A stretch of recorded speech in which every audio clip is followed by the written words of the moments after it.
Our deepest longing is to have stable, satisfying relationships, but the painful fact is that very large numbers of relationships have one painful episode after another, or seemingly intractable, miserable conflicts running through them. It's one of the biggest questions there is. Why is it so hard to be happy in love? The huge and not yet fully digested insight of psychoanalysis is that the challenges of relationships always start when we were children. It was the contribution of a great English psychoanalyst called John Bowlby to trace the tensions and conflicts we have with our partners back to our earliest experiences of maternal care. His ideas are sound in part because he drew so deeply and honestly on his own experiences in order to formulate them. Born in 1907, Bowlby had a quintessentially upper-class British childhood. Young Bowlby hardly saw his parents and was looked after by a nanny who was let go when he was just 4, leaving young Bowlby bereft. At 7, he was sent off, in line with the conventions of his class, to boarding school. He hated it and later declared, "I wouldn't send a dog away to boarding school at the age of 7. Bowlby became a brilliant medical student and an imaginative researcher. When he was a consultant to the World Health Organization in the early 1950s, Bowlby wrote a report, Maternal Care and Mental Health. He attacked prevalent assumptions and argued that kindness doesn't smother and spoil children. It's as if maternal care were as necessary for the proper development of personality as vitamin D for the proper development of bones, he wrote.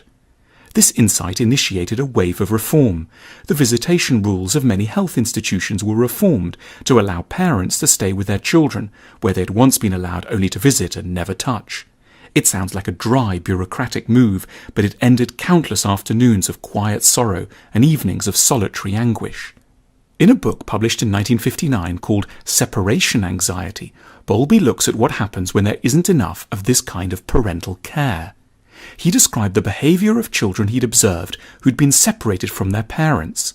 If the child is separated for too long, they still crave the attention, love and interest of the parents, but feel that anything good may disappear at any moment.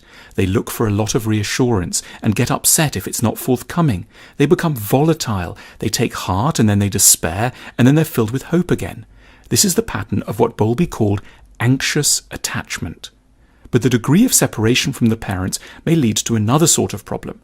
The child could feel so helpless, they become what Bowlby called detached.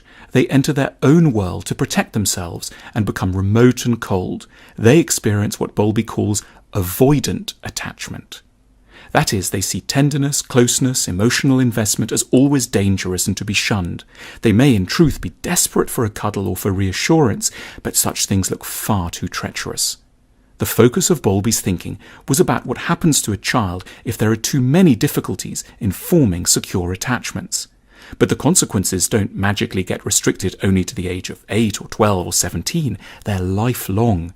Our attachment style is fed by our earliest experiences. It's a pre-existing script that gets written into our adult relationships, usually without us even realizing that this has happened. In line with Bowlby's views about how children relate to their parents, there are 3 basic kinds of attachment we can have to other adults. Firstly, secure attachment. This is the rare ideal. When you're securely attached, if there's a problem, you'll work it out. You're not appalled by the weakness of your partner.